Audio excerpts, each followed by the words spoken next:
न मुझे किसी ने भेजा है न मैं यहाँ आया हूँ, मुझे तो माँ गंगा ने बुलाया है। 10 साल हो गए सरकार को नमामि गंगे प्रोजेक्ट लॉन्च किए हुए। 33,000 करोड़ रुपए सरकार ने खर्च किए थे गंगा की सफाई करने के लिए 2023 तक। 2024 तक ये नंबर 40,000 करोड़ रुपए से ऊपर जा चुका है। लेकिन क्या रिजल्ट निकला उसका? अगर ये पानी नहाने लायक तक नहीं है तो क्या कोई सफाई हुई भी है यहाँ पर? ये पैसा सिर्फ करप्शन में तो नहीं उड़ा दिया गया? और सफाई करना तो बहुत दूर की बात है, सफाई नहीं हुई तो कोई भी समझदार पॉलिटिशियन कहेगा कि माफ करना, मैं साफ नहीं कर पाया। लेकिन इस सरकार की बेशर्मी इतनी ज्यादा है कि ये मानने को ही तैयार नहीं है कि गंगा नदी प्रदूषित है। उत्तर प्रदेश के मुख्यमंत्री आदित्यनाथ ने कहा कि संगम का पानी पीने और नहाने दोनों के लिए ठीक है।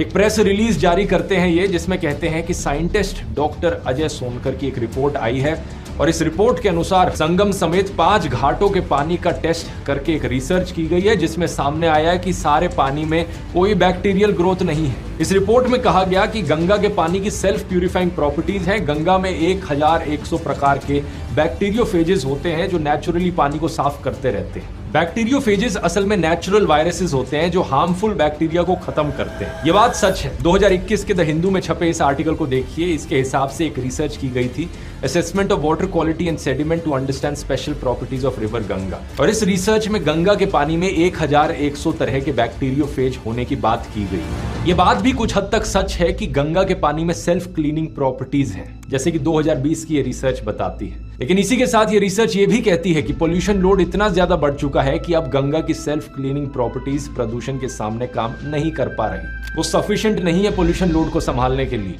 अजय सोनकर की सो कॉल्ड रिसर्च के बारे में इस चीज का क्या कहना है? कुछ नहीं कहा जा सकता, क्योंकि ये रिसर्च आपको कहीं मिलेगी नहीं। जितनी भी न्यूज रिपोर्ट्स इसके बारे में पब्लिश हुई हैं, उनमें से किसी में भी नहीं लिखा कि ये रिसर्च कहाँ पब्लिश हुई है, इसके आंकड़े क्या है। ना ही किसी जर्नल में अजय सोनकर की सो कॉल्ड रिसर्च का मेंशन दिखता है। 2023 में IIT दिल्ली के रिसर्चर्स ने journal of environmental chemical engineering में एक पेपर पब्लिश किया था, जिसके लिए इन्होंने गोमुख से लेकर अलग अलग जगहों से गंगा के पानी के 16 सैंपल्स लिए और इन्होंने पाया कि इस पानी में बीमारी फैलने वाले काफी बैक्टीरिया हैं। अगर बैक्टीरियोफेजेस बड़े नंबर्स में प्रेजेंट भी हैं तो भी वो हार्मफुल माइक्रोब्स को पूरी तरह खत्म नहीं कर पा रहे हैं।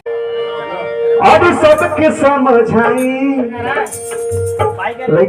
पुकार करे भगवता और सुमिरन में आई बाबा और सबके समझाई। हाथ खड़े कीजिए सब लोग, ताली के साथ कहना है, एक गणेश जी सभा बिच लाज के बचाई, गणेश जी।